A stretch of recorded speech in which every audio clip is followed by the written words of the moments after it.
Well, the reason a farm like this is what one could say required is that it teaches history, and we can't really go on in the future unless we know where we've come from. If you can't, learning from the past is something essential to knowing of the future. We have great models to live up to, you might say. What an American is what makes America great, and we can't know what an American is unless we know where America came from. So that would be why a farm such as this, which teaches American ideals and American history from the grounds up, you might say, not by reading about it in a book, but actually seeing it, living it, and understanding of what makes an American. That's what we portray here on this farm, and that's what makes farms like these important. I think people get a big kick out of coming up here. I know my family members like to come up here many times during the year and pick apples or pick raspberries and just enjoy the ambiance of being out in the fresh air under the trees, up a little cooler from the cities down below. Okay, what I've got here are a couple of tomahawks. These are a good example of one of the activities, the many activities that we offer up here at Riley's Farm. The public can come up here, walk onto the farm, and experience all kinds of fun activities like the tomahawk throw. We'll teach them just how to take a tomahawk and be able to sink it into the target. It's a great place to be, a lot of fun, and I enjoy working here. On to the musket. Now, what do you suppose might happen if, oh, I say I run out of ammunition, my commander orders a bayonet charge, I fix my bayonet. And we own over 700 acres. I did live with the Rileys for a little over a year, though. They practically adopted me.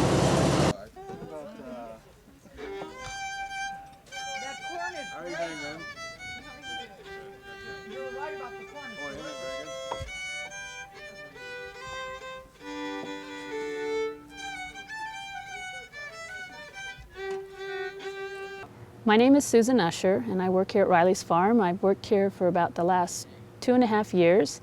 It's a great place to work. I get to work outside, not in an office. No, these ones aren't made out of iron. These are actually made of a little bit cheaper of a metal cam called aluminum, which is not really a material. They did have aluminum, but it was thought to be as rare as gold. Oh, yeah, yes, cool. But yeah, these ones are not iron.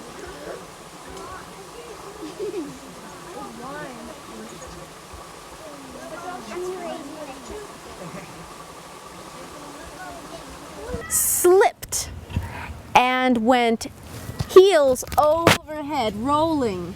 You couldn't have scripted it better in a movie.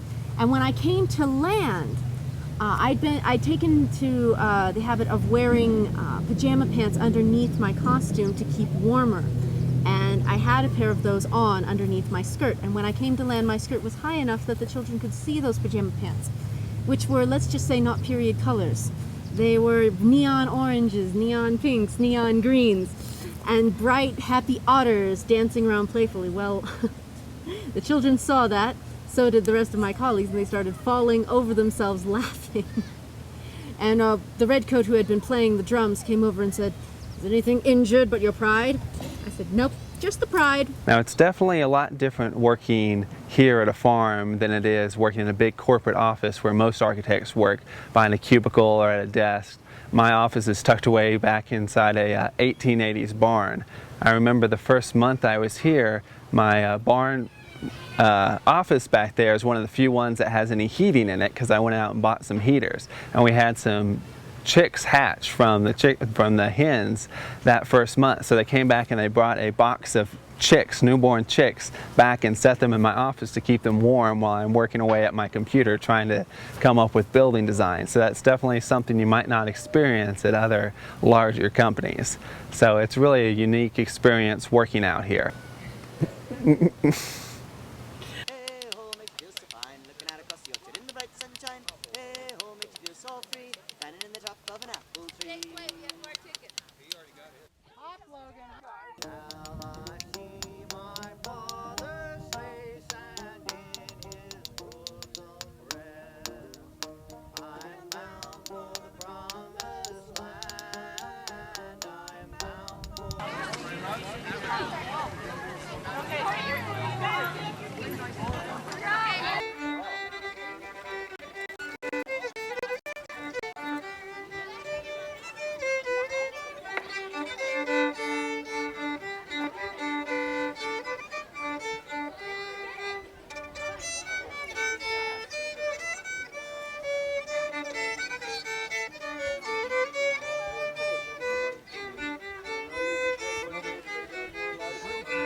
not allowed to do it that way, Danny. That's not okay. Let's go. Come in. Okay.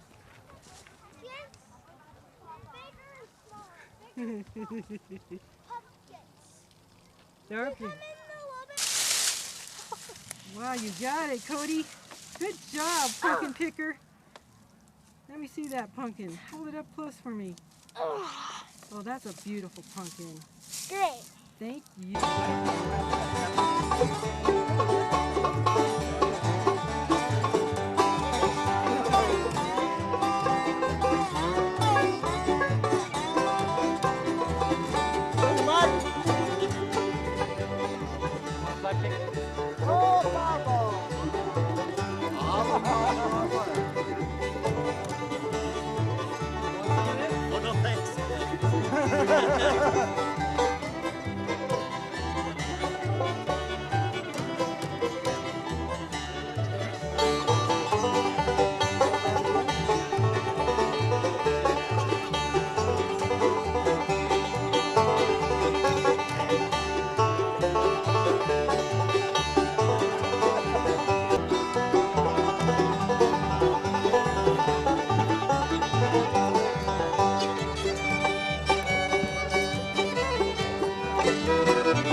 Can you tell me why you like coming up to Riley's farm so much? Oh, it's, for one thing, it's gorgeous, and they have the different things to do here. They have the fruit picking, raspberries and blackberries, and the different events. They have dance nights and dinners. We're here for the raspberry.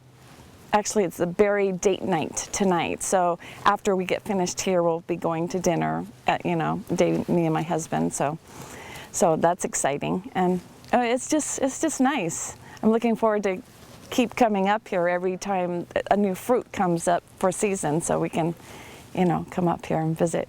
All right, here we go. Dana, what happened to you?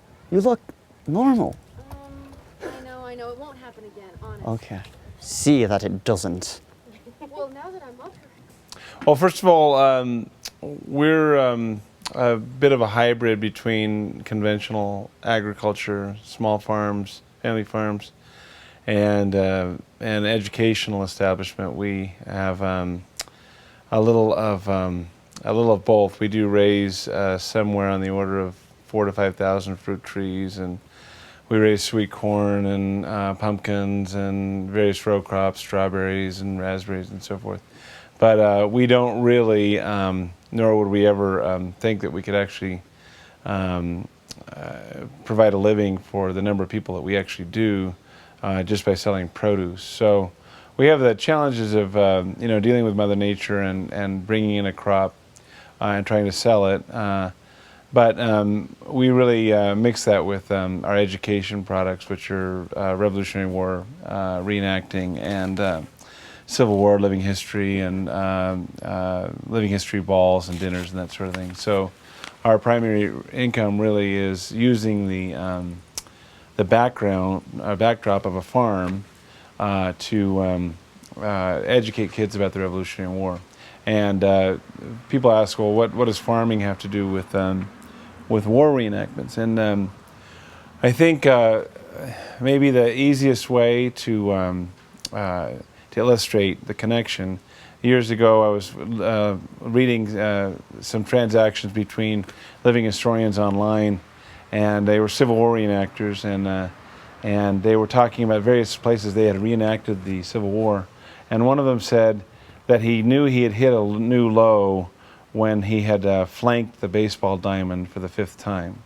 Because reenactments that take place in places in parks or in near town halls, that sort of thing, or in suburban environments, of course, don't really look like history because battles took place on farms. I mean, every major battle of American history on continental soil was really on a farm. Bunker Hill was, Breeds Hill was a farmer's pasture.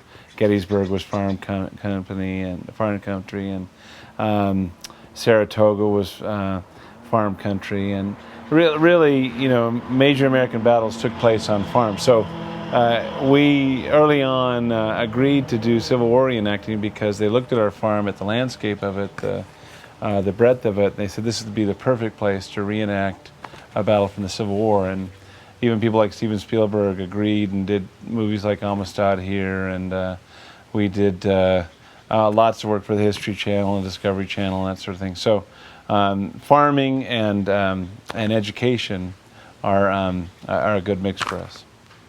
This is a Stamen wine set.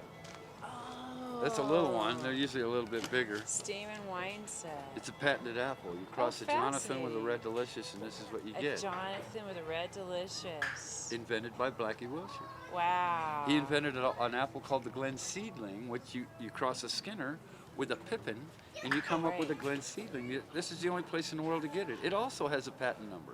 Oh, yeah.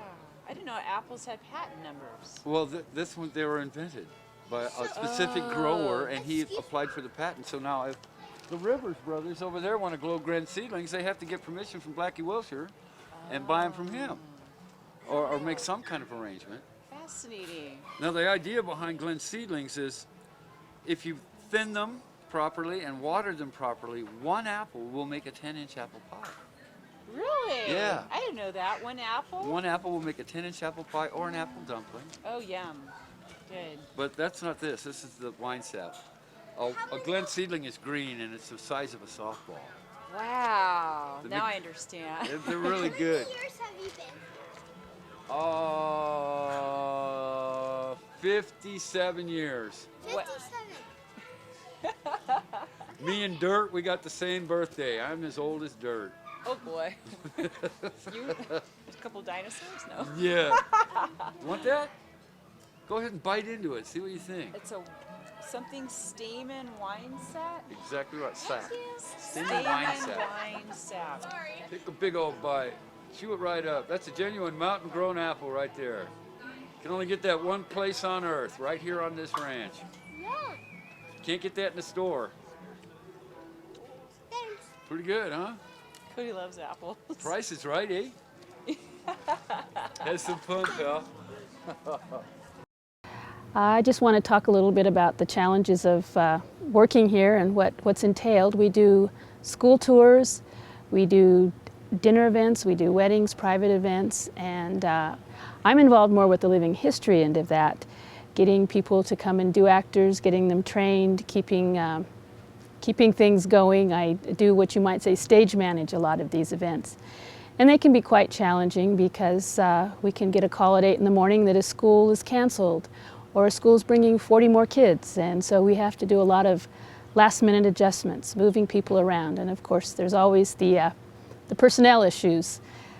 I can't come in, my toe hurts or something like that, so we're rearranging people. It can be quite challenging sometimes, and sometimes we don't even find out about some of these changes until a school may show up for the dinner or for the tour, and here we are, we've got 40 extra kids, and we're going, all right, we'll put you in somewhere. Yeah, well, there's, it's kind of hard to choose a story to tell about Riley's Farm because there's so many that happen every day. I mean, just starting with the morning for Revolutionary War tour is already a story. I mean, before the tour even gets there, you arrive almost an hour to an hour and a half before it begins, and even up until the last 5 minutes before a tour, you can have things completely change. You're handed your rotation sheet, which tells you what's going to happen, but that's not necessarily what's going to happen. It's sort of a joke that if you know what you're doing ahead of time, then obviously you can't be here.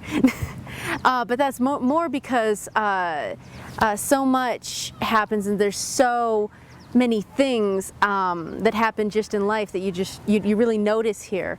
There was one morning, as a matter of fact, when it was slightly rainy, slightly more overcast, and we had a certain number of schools, because they thought there might be snow, cancel. They called us and said that they were canceling. Darn flies. And so we were sure that these schools had canceled. And so Susan ran into the office and rewrote the rotation sheets completely, so that it was a smaller rotation and everything was going differently. Well, the secretary had been misinformed, and they had not actually canceled, and this was one entire school, perhaps 120 children were coming from this school, and they had not canceled, and they suddenly showed up in their buses. So about 5 to 15 minutes somewhere in there, we had a lot of mad hustling to write them back into the schedule. I had been told one original location for my station. I had gone and changed it to another location. I went to the third location, and during the middle of the tour, it began to rain. And so suddenly I had my group of children for that one village post for about 15 minutes of a presentation, standing back to back with another lady who had her group back to back with mine. We're both gesticulating and telling our different stations, our different lessons, at the same time, trying to be loud enough for our children above the rain, but not to drown out the other. And so it led for quite a bit of a battle of the stations. We do a large variety of many activities out here at the farm to help supplement all the growth of the apples and vegetables and produce. If we were just to sell the produce alone, we'd have a very difficult time making a living. So we supplement that with programs like we show kids how to make butter, do cider pressing. You can come out, press your own gallon of apple cider, or even pumpkin cider in October. Something happened with the mic. Uh-oh. We made a Did I tap noise. it? Is it okay? Seems fine on my side. Okay. Okay. Can you repeat that part, that last sentence? Mm-hmm. All right. Some of the other activities, you can even come out and press your, let me start that. You can even come out and press your own apple cider. In October, we even do a little bit of pumpkin cider. You can go out, pick yourself, bring it over to the cider press, and just throw it in and have some fun. So we make most of our revenue off of these side programs, not actually off the produce. It's very difficult on a farm in America to make a living by selling produce alone, especially for a medium-sized farm. If you're a very small farm, you don't have much cost in maintenance and caring for the ground, so you can barely squeeze by just selling produce. Or if you're an incredibly large farm, you can automate things so much and use heavy equipment and actually make a profit, although it's still quite difficult without government subsidies. In a farm this size, where what we work is about 55 acres, it's quite difficult because it's a very large area to maintain, but there's not very much money in the produce itself. We actually, one of the things that we do here is we do U-pick programs. Rather than us spending money on workers to go out and pick in the fields, we actually have customers come and pay us so that they can go pick. So during the fall, for a few months, we'll make very large amounts of money for a few days of a week for maybe 2 to 3 months. Then the rest of the year, we're very, very slow. And then in the summertime, we can produce large amounts of produce, fresh watermelon, strawberries, zucchini, but those are also very hard to sell for any type of profit. So what we're able to do is open those up to U-pick programs. But really our largest money generator is from school field trips and dinner events. We can see between 500 and 700 school children every day, each coming and paying an admission and really helping to keep this farm alive. It's actually primarily our Revolutionary War adventure program that keeps all of this farm open and operational, and it pretty much pays for all our apple trees, which we lose a large amount of money on each year. But it's profitable for us to put in all those trees to really make this wonderful, beautiful farm atmosphere that's disappearing in America, and we're able to sell that to the public to keep this farm open. The most difficult part at working at a small farm like this is actually trying to get customers and income year-round. And what we do for that is a lot of the school programs, dinner programs, and a lot of supplemental activities. And a farm, what has the tendency to happen is, let's say in the fall time, we'll have all our apples come ripe, and for 4 to 6 weeks we do great business every day because everyone wants to come and get apples. And then for the rest of the year, we don't have any crops, so there's no means for income whatsoever. So what we've done is that's why we've created all these secondary programs so we can have income year-round. Now we still have a very difficult time with the summer. We've managed to get a lot of school tours going that have kind of built from nothing. Jim Riley's built up all these school tours, and so we have just amazing amounts of kids come through here. About 1/5 of all kids in Southern California, 5th graders, come through our Revolutionary War program. But the summertime, school gets out, and then we once again have the problem of no business. And we've tried to do lots of different programs, but because it's so hot during the summertime also, people don't want to come up and walk around a large farm up in the hills, even though it is cooler up here in the mountains. So we have a lot of trouble with that. Now what we're currently trying to do is we're trying to expand a lot of our public programs to have more of a year-round crowd. We're introducing more shows like an old-time variety show and some historical reviews to have some evening programs that people can come cool down and relax at. And we're also adding about 30 new buildings in very concentrated areas. We're trying to make recreations of colonial villages and Old West villages that aren't really touristy styled villages, but actually recreations of old villages. So it's and we'll be adding a lot of shops to that. We'll be doing potters and weavers and a blacksmith shop, old bank barns, and we'll have the horses pulling the carriage to really make an authentic experience. So you feel you're 100 years in the past or 200 years in the past. And we want those programs to start generating other programs. We also would like to start camp programs by opening bunkhouses and having overnight accommodations available. For most of Oak Glen, they have the type of fall revenue. They get most of the revenue in the fall, then are closed year-round, except for a few camp programs which actually are very, very busy during the summer, which is our dead time. So what we're trying to do is we're actually trying to open some camp facilities so that we can have more summer revenue. One of our biggest dreams here is eventually we'd really like to open up a colonial village out in the backwoods. It'd be a lot of fun. We want to create some type of experience where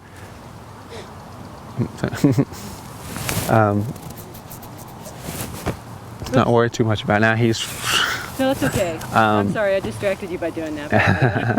That's right. If he wanted to go with his mom. Oh, okay. But okay. All right. Sorry about that. That's okay. One of our biggest dreams here is we one day hope to create a colonial village actually out in the backwoods of our property here. We have about 760 acre total, and we think it would be a really great experience if you could go out, take a horse and carriage, be completely in costume, go out to a colonial village and actually stay there for 2 weeks, learn how to blacksmith, how to cook, how to prepare your own food that you gather from the fields, and actually experience what it was like to live 200 years ago. So, and all those different programs work together to help us to be able to keep this place open. What happens mainly nowadays in California and other places is it's so expensive to be a farmer and so unprofitable. Where a piece of land like this, 760 acres, we could sell it for millions of dollars for tract homes or other developments, but we really want to preserve this kind of pristine nature and orchards and American history. So we're able to do that here through all these different programs which all work together to make this place possible. I have a great story about Scott Riley and his log cabin. It seems that Scott, when he was getting ready to get married to Benita, had a log cabin shipped all the way from Pennsylvania, log by log. And on their wedding night, as he was carrying her across the threshold, he was extolling the virtues of living on the frontier and birthing children with hot water and rags. She then said to him, "Are you telling me there's no electricity in this thing?" He said, "No, we're going to live like pioneers." She said, "Are you telling me there's no water in this thing?" He said, "No, we're going to live like pioneers." And for the next 6 weeks, Scott did live like a pioneer in the alfalfa patch while he finished the electricity and the plumbing. It's the meat locker because the deer hang out up there. There's a lot of acorns, and acorns are like candy to the deer. He said if we get in trouble, we need something to eat, we just go up there and sit by an oak tree and wait till some venison walks by.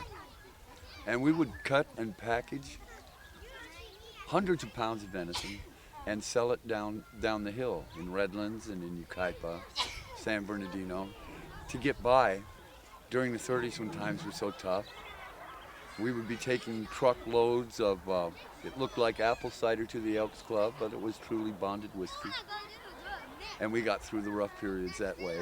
If we lost our apple crop because of freezing or hail, then we would depend on our cattle herd. We used to raise a few hundred head of cattle here every year as well. That's how we get by. My great-grandpa came here in 1880. He captured 3,500 acres up here for $50. A saddle, a pig, a chicken, and a jug of whiskey, so the story goes. That big mountain peak up there is named after him, Wilshire Peak. We had this whole side of the glen. There was only one other family living up here on the other side of the glen. They were named Parrish. And if there was more kids on the other side of the hill, they'd put the schoolhouse on skids. They'd drag it over to the other side of the hill. So the last time they drug it over here to this side of the hill, my grandpa donated 2 acres and built them a rock schoolhouse so they couldn't move it anymore. Now his kids could get home to work a lot faster than walking all the way back from the Parrish side of the mountain. It started out in Santa Monica and a truck farming down there off the river, and a family named Sepulveda moved in upstream of us to cut the water off. So we'd move upstream of Sepulveda, and then they'd move upstream of us, till he finally got tired of it. He rode clear to the top of the water, said now the only thing that can get above us is mountain goats. You know, there's been a lot of talk about Blackie Wilshire and his beverage business during Prohibition. Well, it's true that Blackie did have a beverage business. Now, a lot of people think that he was making, and the rumor is that he was making apple moonshine. No, Blackie was making bourbon. And it was basically, he wasn't making it, he was having it imported in. It was bonded whiskey that he was selling and just using the apple cider as a cover. So yes, in fact, Blackie Wilshire did have a beverage business, a bonded whiskey beverage business. It's a different experience, and you know, here when you go out and you know, you check the job sites like you would anywhere else, but you have different things happen. A few times I've been down checking sites, and we've actually had, you know, the cows get out of their pens, and you've got me and 3 or 4 other people, you know, running around trying to chase and herd these cows back into their pens while trying to, you know, we'll have a day tour going on where we've got kids running around, and then we've got, you know, all these employees running around trying to herd cows back into the pen, and just something that you don't get in a city life or in a corporate firm. So one of the challenges of being a living history farm is, though we are an actual apple farm and do produce and sell apples, we don't make enough on that alone to survive necessarily. So we do our living history presentations and various activities. One of my personal favorites is the dancings, the dances and balls and such that we do. Such as coming up now in September, we have our Blue-Gray Ball. It's take place in about 1860. And it's one of our costume events, costume required events, where everyone, guests and staff included, are dressed up in the 1880s or 1860s time period. We have our Berry Pickers Ball. We have our night before Mother's Day and night before Father's Day dinner and dance. We have, let's see, our Legend of Sleepy Hollow dinner and dance. We have our Christmas Carol and various other ones that aren't coming to mind as of right now. But as I said, my personal favorite on that is when we actually do the dances. Each of our dinners include a large meal with several different courses included on that, depending on the exact style of dinner that it is. And we'll have various activities, but one that's almost guaranteed is the dancing. And I'm one of the dance masters here at the farm, so I have the pleasure of teaching and leading a lot of the different dances. We do Virginia Reel, the Ball of Yarn, Patty Cake Polka, Yankee Doodle, the Black Nag, and countless other ones that we'll be teaching through the different dinners and such, and it's a whole lot of fun. And another one of the challenges we have is that we are a farm, and a lot of what we do is seasonal, and right now we're getting ready to go into our apple season. And we're getting all the things ready for that. We have to know what the price of the apples are, what the different apples are that are coming ripe. I think right now we've got the Ozark, the Lodi, the Royal Gala, things like that. There's all these different kinds of apples I've never heard of until I started working here. So been learning a lot about all the different kinds of apples. But just getting everything ready for the start of apple season, where we'll start having thousands, literally thousands of people here on a fall Saturday. Being prepared for that, having people to marshal traffic, get the cars parked, make sure people go to the right orchard and they're not picking green apples and they're not falling in a pond somewhere. So there's a lot that goes into that in getting us ready for the different fruit seasons. We also have our berry season. That doesn't require as much, but we have berries for about 2 months, and making sure that people pick the good berries, not the green ones. It's a constant, not battle, but it's just constant learning for all of the customers we have here to come in and find out how to really pick an apple. You don't just pull, you lift and twist.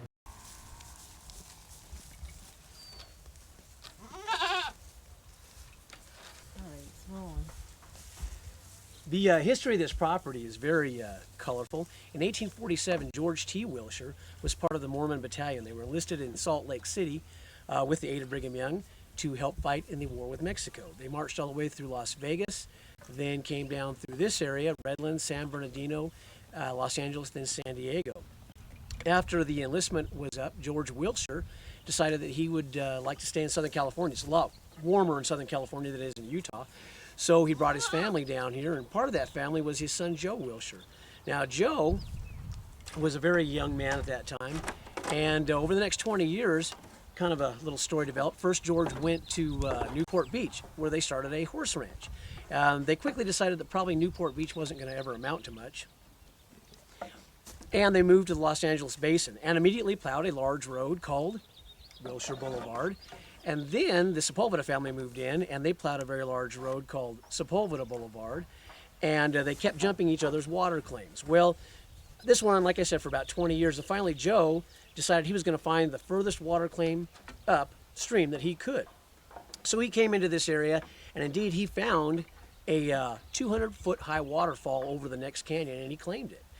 And he also knew there was a squatter on all this land that we're on right now. Now, the squatter, for those of you who don't know what a squatter is someone who's on the land and stays there despite all attempts to remove that squatter. They call it easement by aggression today. So the squatter was invited to leave, but he didn't want to leave, so Joe Wilshire offered him a chicken and a pig, and the squatter said no. Joe Wilshire offered him a chicken, a pig, a saddle, and a mule, and the squatter said no. He offered him a chicken, a pig, a saddle, a mule, $50, and the squatter said no. And then he offered him a chicken, a pig, a saddle, a mule, $50, and a jug of whiskey. And the squatter left. And that's basically how it all started. They were actually going to grow potatoes here. And potatoes, if you don't know, that's a pretty nasty business, and you don't get a lot of potatoes, and it's not a lot of fun. So one of the other family members recommended they try apples. And in fact, they did. And some of these apple trees that are here are over 130 years old. Most of them were planted by Joe Wilshire himself. And it's a little history on the property. I just shoot a commercial with that goat. That went very badly for you, didn't it? I can get you today. Step lively, move along.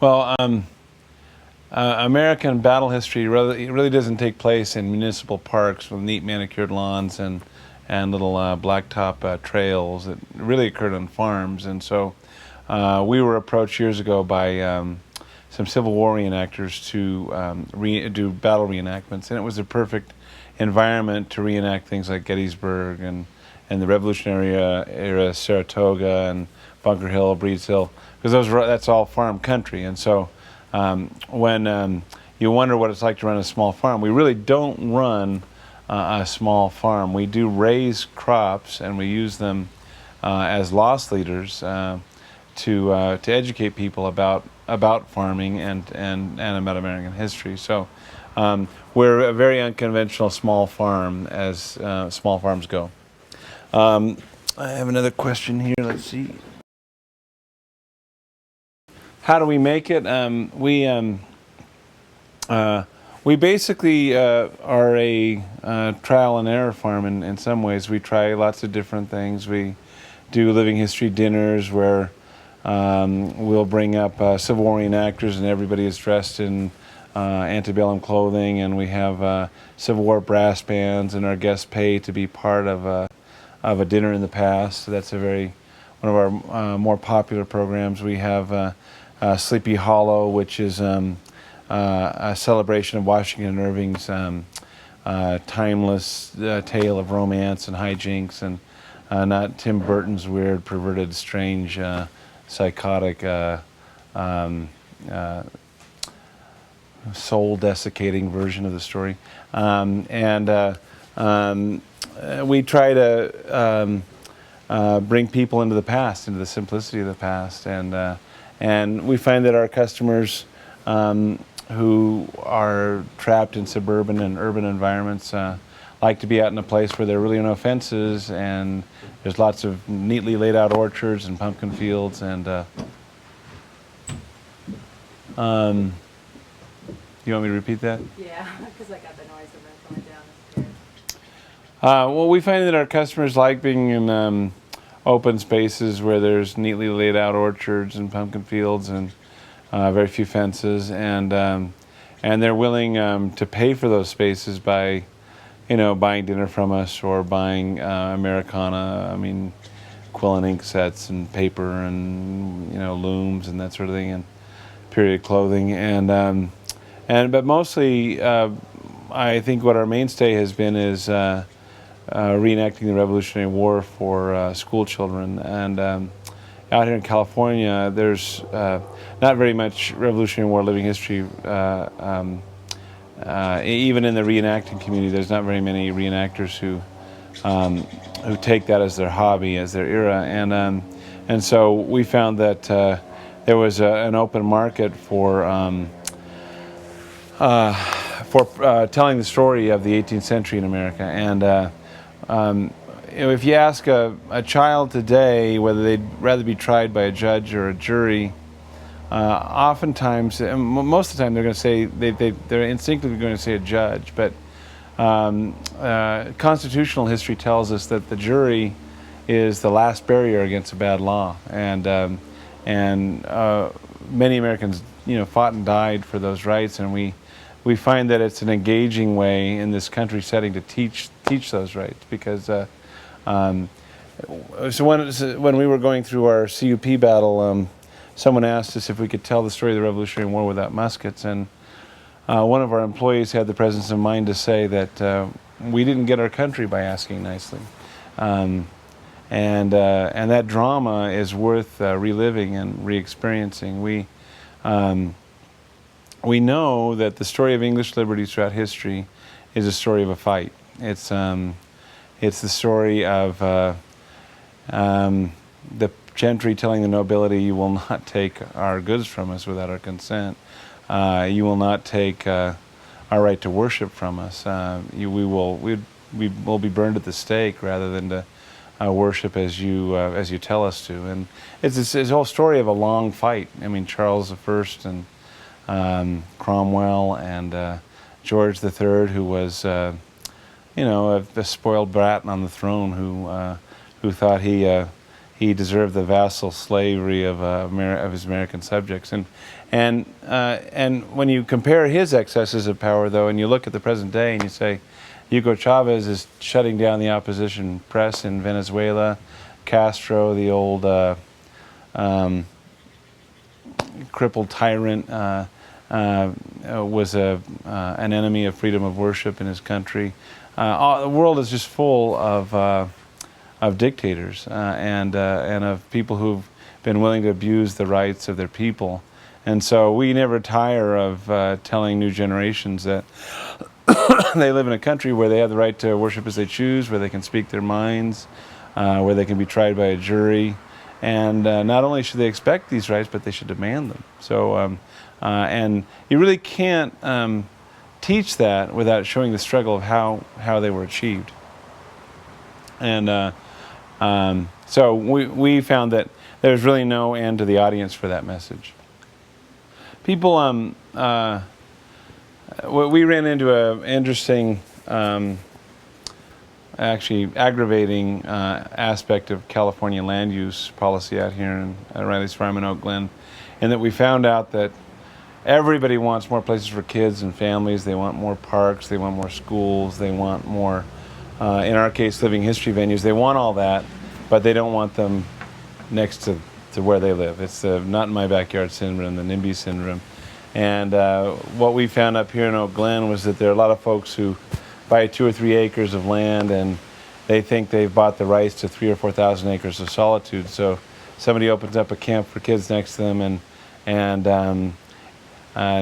their impulse is to try and shut them down. And I've always thought, you know, if you love a field next to you, if you love that beautiful field full of wildflowers next to you, and you've bought your home and you want to enjoy that field of wildflowers, but it doesn't happen to be yours, maybe you ought to buy that field of wildflowers so that you can preserve it. But don't tell the fellow who owns that field of wildflowers that they've got to somehow keep it for your personal enjoyment. And we run into that. We ran a lot into our struggle in establishing a living history farm for families, because when you open up a farm like this to the public, you create an attraction. You know, there might be as many as 10 or 12 buses full of school kids that come up here in a day. And if you talk about an environmentally sensitive way of bringing people to Oak Glen, a school bus is about as good as they get. I mean, you put everybody in one vehicle, you drive them up the hill. You don't create a Disneyland monstrosity of a whole parking lot full of cars. And so we felt it was a pretty environmentally sensitive and a culturally sensitive thing to do, because we were educating kids, we're paying for the farm, and we thought it was win-win. But they're kind of a small cadre of people competing business people and neighbors who really don't like people, truth be told. I didn't want anybody next to them. So, but fortunately, I think that the powers that be saw the wisdom of our project, and we won unanimously. And now we face the challenge of going on with this original vision that we all fell in love with as a family 20 years ago. And no one has written the book, really, the textbook on how to run a living history farm or how to run a living history venue. My personal feeling is that if you look around the country and you see places that preserve American history, they tend to be run by docents, by nonprofit museums. And a lot of them are great, but a lot of docents and a lot of nonprofits don't have the impulse to please the customer the way a for-profit business does. And we're very proud of the fact that we're a small family business, we're for-profit, and that means that all of our staff is trained to love and respect the guests, to appreciate them as members of their family. So, yeah, that's good. I get a little emotional because we fought pretty hard for the farm. And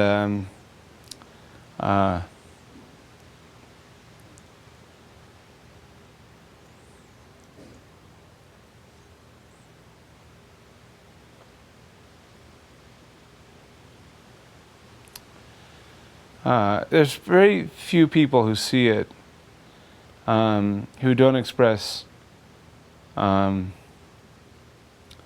appreciation for it to everyone up here in Oak Glen who attempts to open their place to the public.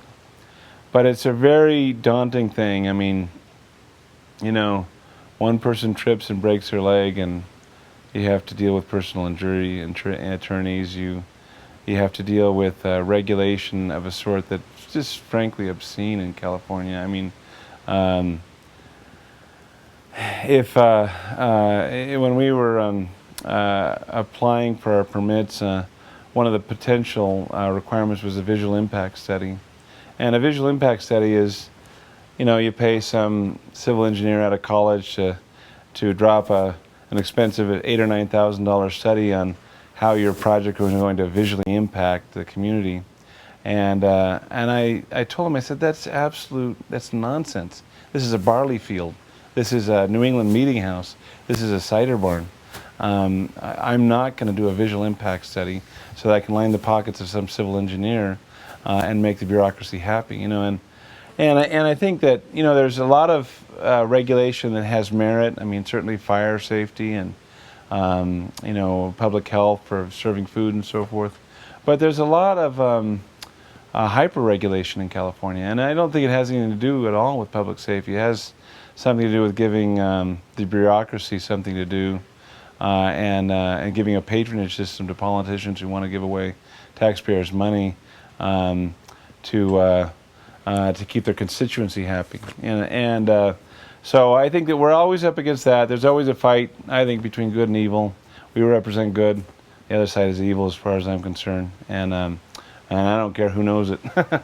So, is there any other thing anything else? No, I think that, unless you can think of anything, I think that'll do it. Okay.